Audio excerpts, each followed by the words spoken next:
Elspeth Eric heads a cast that also includes Santos Ortega and Luis Van Rooten in tonight's Inner Sanctum Mysteries. Originally heard on CBS on April 9th, 1946, this is episode number 266, Lady with a Plan, written by Richard Manoff and Michael Sklar and directed by Himan Brown.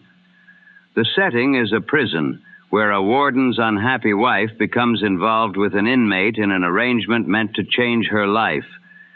But distrust and shifting loyalties enter the bargain, and the effort to control a desperate man brings risks of its own. Paul McGrath is your host. And now we return to the original broadcast.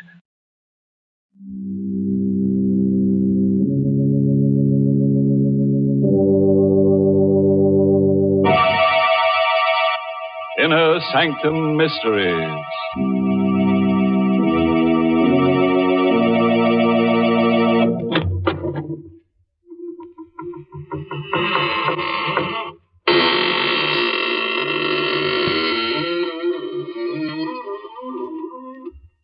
Good evening, and welcome once again, friends of the Inner Sanctum. Don't hesitate, come right in. Once you get used to these grim surroundings, you'll never leave. Nobody ever does. Once you're in, you're out. This is the kind of place that grips you. The kind of place where the bars hold and no holes are barred. So come right in. Your only ticket of admission is your promise not to tell anybody about anything you may happen to hear tonight. Brett, what a coincidence meeting you here at the post office. Yeah, gotta mail a package. Yeah, so do I. Hey, our packages are identical. Yeah, that is a coincidence. Yeah. Same size, same kind of fiberboard boxes. Even the same reinforced wrapping tape. Well, I'm mailing something fragile. Oh. You should see the cushioning. Now, that's a coincidence. I'm mailing something fragile, too. 2 very rare unicorn lamps. I wrapped each one separately. Hey, it wasn't easy with those horns, let me tell you. Unicorn lamps? Yeah. I'm mailing unicorn lamps No. to a special someone in Cleveland. Cleveland? Now, that's really a coincidence. I thought Katie was going to be the only one in Cleveland with unicorn lamps. Katie? Yeah. Did you say Katie? Yeah. Talk about coincidence. Whatever your package, wherever you mail it, remember the 3 C's of good packing: appropriate container, proper cushioning, secure closure. For more information, contact your military postal service.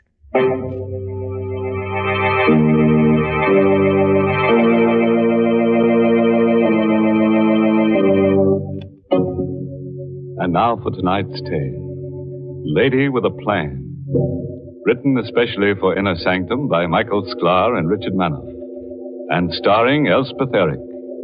It concerns a lady living in strange confinement and her fiendish scheme for escape. Moore Penitentiary is a sprawling mass of gray granite on a deserted landscape. To this grim and forbidding place has come a man with a purpose: to visit with Gladys Cross. He's a newspaper writer, and she is tomorrow's feature story. It's not a pretty story. I'll tell it right from the beginning. I'm no stranger to Moore Prison. I was a bride when I first came here, wife of the warden, first lady of Moore Prison. What a laugh. It was a strictly business proposition. Edward got a wife, and I got security, in what I thought was a convenient way of life. But after 2 years of living like a prisoner in a house that was inside the walls of a jail, with a man who was 15 years older than I was, I'd had enough. But Edward had other ideas. Divorce. You don't mean a word of it, Gladys. Stop telling me what I mean. Will you give me a divorce? When you're feeling less excited, we can discuss this sensibly. No, you can't put it off. I've had all I can take. I don't understand you, Gladys. I've been a model husband. Model husband. You've treated me the way you treat your prisoners. You don't beat them. You grind away at their nerves until their minds are so much mush. I'm getting out before it's too late. You're staying here with me where you belong. If you won't give me a divorce, I'll leave without it. Gladys, don't be a fool. No matter where you go, I'll bring you back. And I don't want to hurt you. You can't threaten me. Not you, my dear. I'm thinking of him. Him? What are you talking about? So there is a man. You're inhuman. No, dear. Just a model husband. Trying to keep his home intact.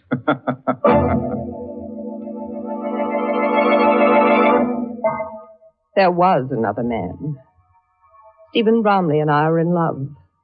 Drawn together by a hate for more prison. Stephen was the assistant warden. I got word to him that I had to see him, to meet me that night at our secret rendezvous, a deserted side road 2 miles from the prison. When I got there in my car soon after dark, I didn't have long to wait.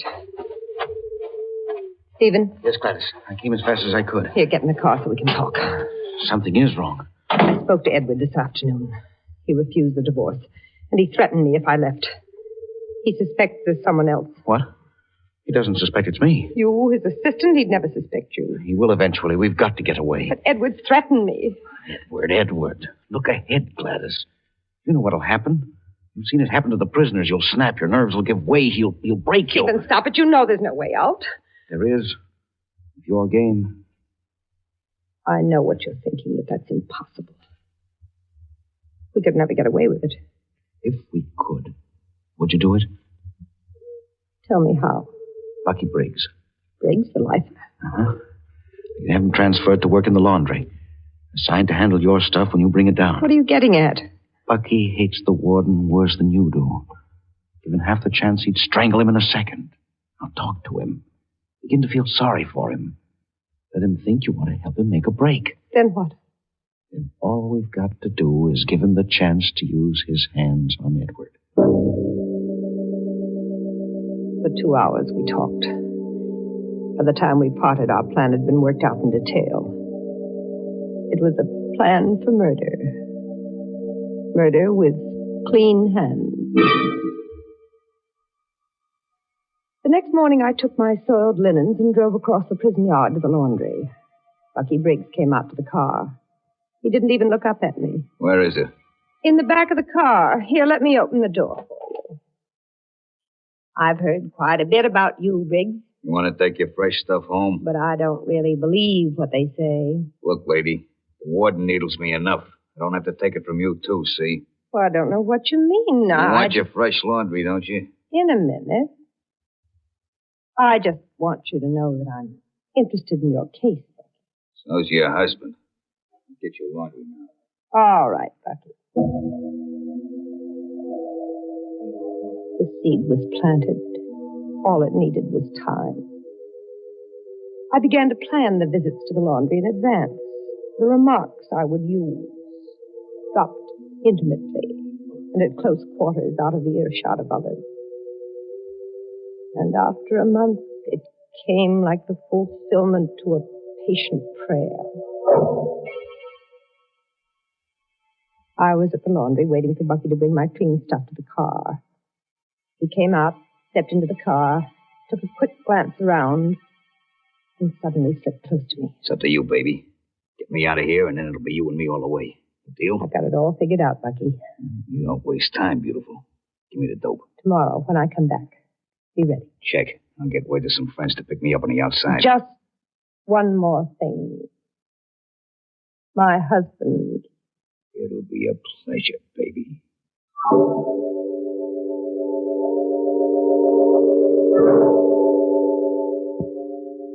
I made a final check with Stephen, and then everything was set.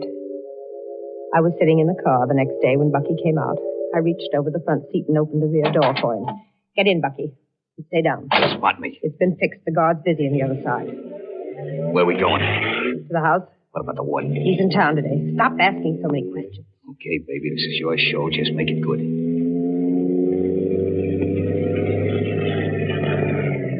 This is the back of the house. Not a soul in sight. Now follow me out, hurry.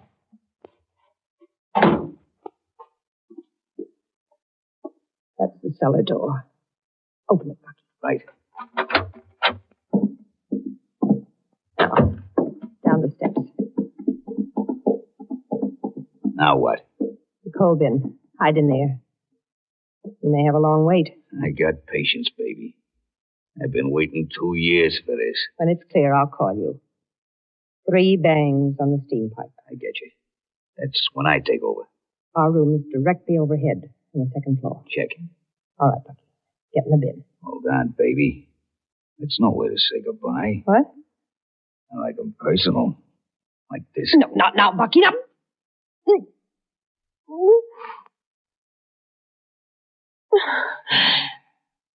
That's more like it. Something to remember you by.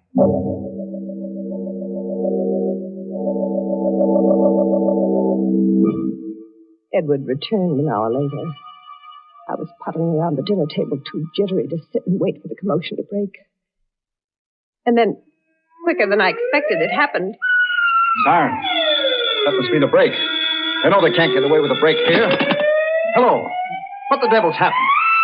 Briggs, form a searching party and wait for me. I'm coming over. Briggs is broken out. Any sign of how he did it? No, but he won't get far. I'll find him. And when I do, I'll break him for good.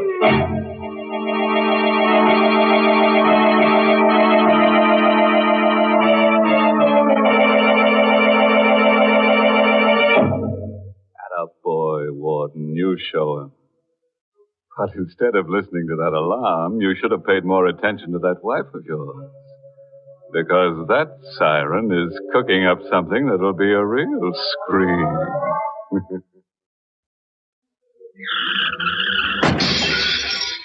Help. Somebody, please. Help me. Most of us wouldn't think twice about answering a plea like that. We'd help save a life in an emergency, even if it were a total stranger. I'm hit. Somebody get me a medic. And if we can't depend on our buddies in time of need, who can we count on? But how do you help out when you don't know that there's an emergency? How can you meet a need you don't know about? One sure way is by giving blood to the Armed Services Blood Program, where your blood can help save someone's life.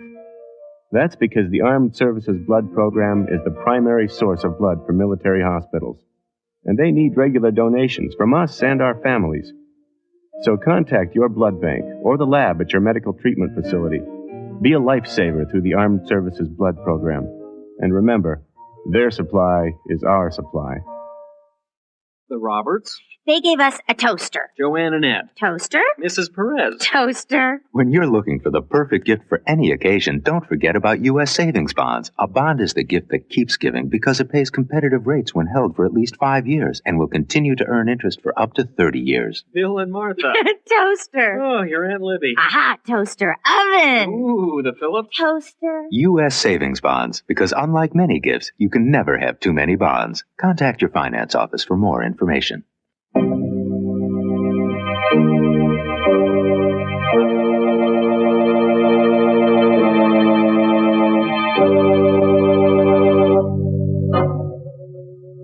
And now, back to Our Lady with a plan. And what a plan. Her husband, Warden Cross of Moore Penitentiary, is searching for Bucky Briggs, an escaped convict. But Gladys has hidden Bucky in the cellar of the house. He's waiting there now to kill the warden. And Gladys, she's waiting too. For murder.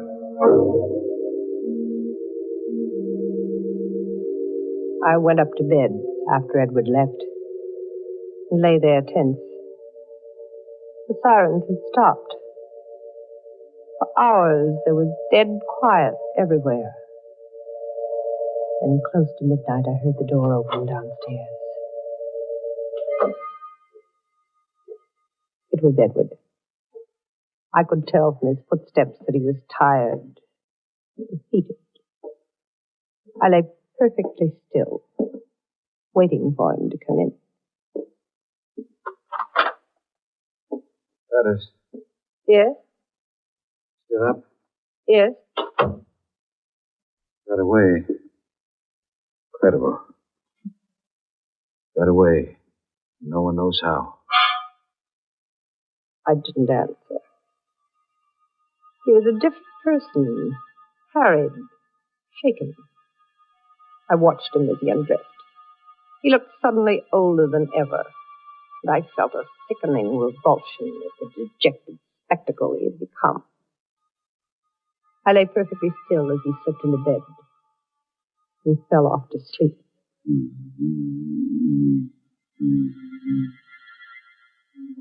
He was fast asleep now. I reached down over the side of the bed for my shoe and softly tapped its heel against the steam pipe. Edward was still asleep. I lay back and waited.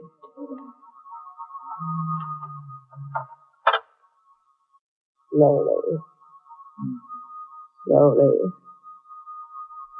And Bucky's silhouette stood outlined in the half-light from the hall.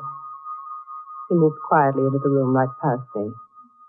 In a moment, his big, hulking figure, looking more gorilla-like than ever, stood towering over Edward's bed. I saw his hands reach out cautiously for Edward, but just a moment too late. Who is it? Get away from me. Get away. This is the payoff, warden. Edward was awake, and like a flash, he twisted out of Bucky's reach. I sat there paralyzed as they both crashed to the floor. Edward tried to tear Bucky's hands from his throat, but Bucky held on tighter and tighter, digging his fingers deeper into the soft fleshiness of Edward's throat. For heaven's sake. Help.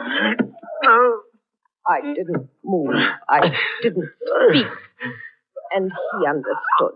Gladys, you'll never get away with this. Shut him up, Bucky. Easy, baby, easy. Another squeeze of his throat.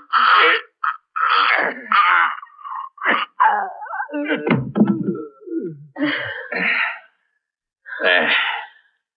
Just like you wanted him. I want to see for myself. You don't have to. When I twist her neck, stays twisted. Dead. Now get me out of here. There's a rope and a scaling hook behind the cellar door. Check. Stick close to the house until you reach the hedge. Then out across the south wall gate. Check. All right, now go. Ain't you forgetting something? What? Come here. Oh, please, stop, Bucky, please. No. Gotta do this more often. I'm getting to like it. Please, go. Okay. Just one thing. Remember, we need 2 hours before you turn in the alarm. I'll be waiting for you out there. Goodbye, baby. As soon as he was gone, I glanced at my watch and followed the second hand around twice. Now I was ready. Hello, who is this? It's Mrs. Cross. Bucky Briggs was hiding in our cellar all the time. He's killed my husband. What? Do something before it's too late. Which way to go? Toward the south wall. Nice. I put the phone down. My part was over. The rest was up to Stephen in the main tower. I waited 5 seconds, 10 seconds, 20 seconds. Then all of a sudden it came like a million shrieking demons. From the window I saw the long fingers of the searchlights pointed at the south wall. And pinned beneath the glaring lights was Bucky, frantically pulling his way up the rope. I watched as the bullets hit all around him, picking puffs of powder off the stone wall. One of them had to find his mark. Bucky shuddered, slipped, then caught himself. He was hit. He had to fall, but he didn't. Hand over hand, he started up again, higher and higher. He was hit again, but he didn't stop. And then before I could realize what had happened, he was over the top and gone.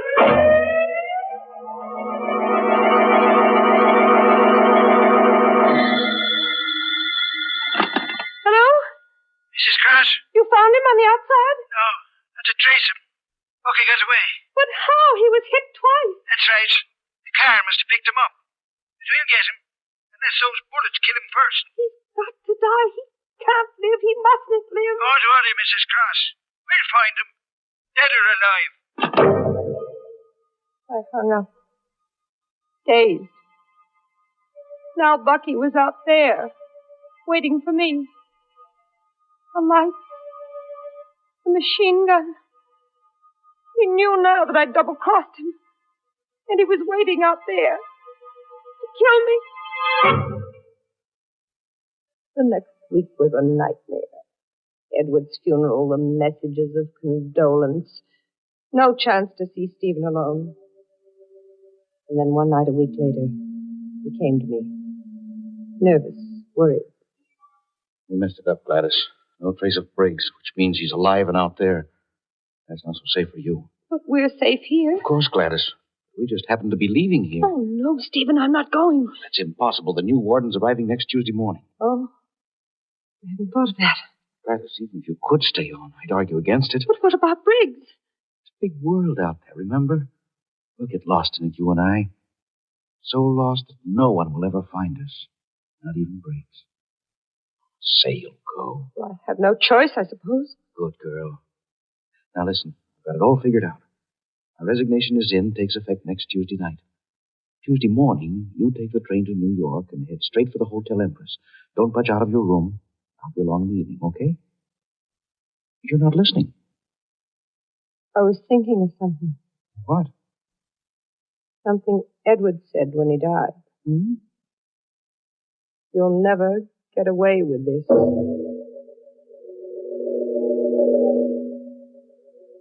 Tuesday morning, I was on the train for New York. It was a short, pleasant trip. And my fears began to disappear. Once I reached the crowds of Grand Central Station, I knew I'd be safe. I threaded my way through the crowd, just one of thousands of people.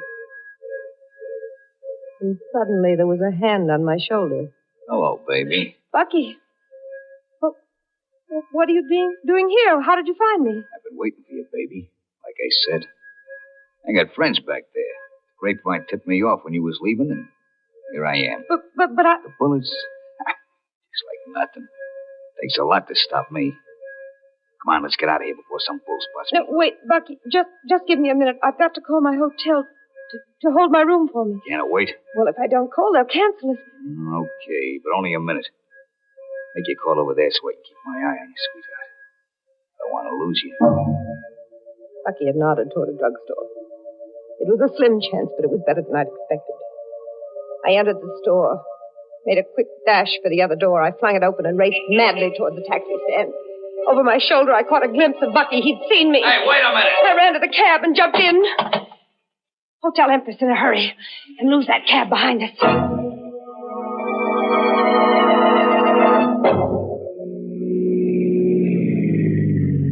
Okay, lady, this is the Empress. We shook that other cab. I headed toward the entrance. Just as I entered, I caught a quick glimpse of a cab pulling up to the curb, but I couldn't stop to see. I rushed into the hotel, up to my room, and locked myself in. Before I even had time to think, the phone rang. Hello? Hello, Mrs. Cross. I just sent a gentleman up to see you. I banged the receiver down. So it was Bucky in that cab. I had to get out. There was only one elevator, and I couldn't try the stairs because I didn't know which Bucky would use. I had only one way out, the desperate way, and I decided to take it. I unlocked the door. I turned off the light, and I took a pair of scissors from my handbag and waited behind the door. I wasn't a moment too soon. Come in. I pressed against the wall behind the door and watched it open slowly. Then, leaping forward, I plunged the scissors into his back. Oh! That's me, Stephen. Stephen! You said you were coming at night. I left earlier to surprise you. Why didn't you phone? You hadn't arrived yet. Oh, Stephen.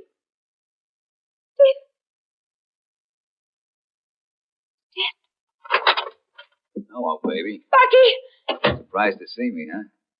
Hey, who's that? Steve Bromley. You done him in. Nice work, baby, but why the chase? I had to run. I understand. Screw was following you. Thought you'd lead him to me. Yes. Sure, well, you did right, baby, but Let's get out of here. No! You got no choice. Come on. Let go of me! Shut up. You'll have the whole hotel on our Let necks. go of me! Come on, baby, or I'll break you. Get away from me! Come on. What's going on in here? The house stick. I'm getting out of here. Here we are, both of you. Looks at that guy on the floor. You ain't going anywhere for a long time. That's to you. Here, reach, chum. This ain't no toy. Neither is that. Oh, my hand. Now, let's get going.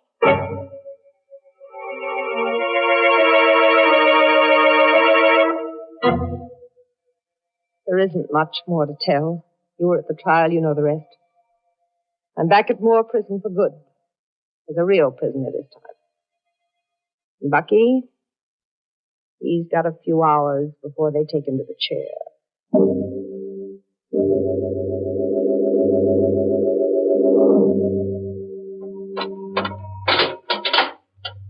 Mrs. Krause? What is it? Bucky Briggs is just outside the cell. Due to go in 15 minutes. Wants to talk to you before he goes. To me? All right. Doesn't matter anymore. Briggs, it's okay. 5 minutes, Bucky. And we're just outside. Hello, baby. I don't have anything to say to you. Yeah, but I got something I want to ask you before I go. It's bothered me ever since I was nabbed. All right, ask. Why didn't you leave when I asked you to back in that hotel room? Why? You're laughing about. As if you didn't know. No, what? If I went with you, I knew it was the end for me. What are you talking about? You wanted to kill me. Me kill you? What do you figured out? Oh, stop acting, Bucky. It doesn't make any difference now. All right, so I double-crossed you the night you escaped. I called the tower exactly 2 minutes after you left. What? That's how they picked me up so fast. I thought you knew. What a sap. What a sap. Bucky! You dirty double-crosser. Bucky, keep away! Help! Double-crosser. Double-crosser. Get your I'll break her neck. Better go, Briggs, or I'll shoot. You're too late, screw.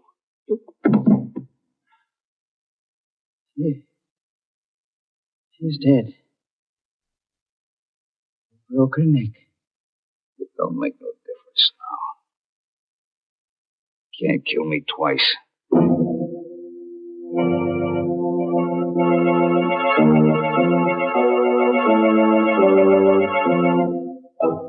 Now there's a nice, gentle character, that Bucky. Just a little too restless with his hand. Here and now, I'm starting a new movement for Inner Sanctum Mysteries. From now on, our slogan should be, when you grab a throat, stop and think, then stroke. Don't choke.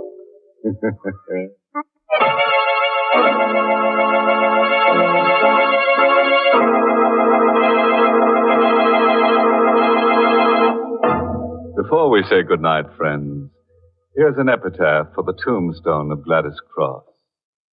Here lies a good heart rent asunder by a man with a soul full of thunder.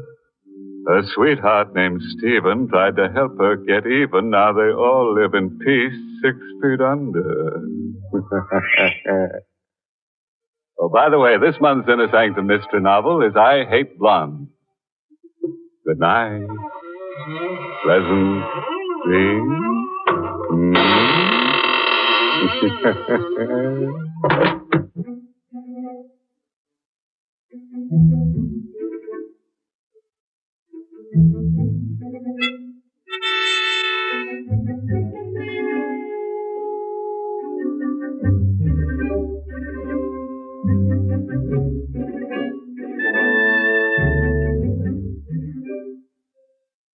Try Lipton's Noodle Soup. And tune in next week for another Inner Sanctum Mystery. This is CBS, the Columbia Broadcasting System.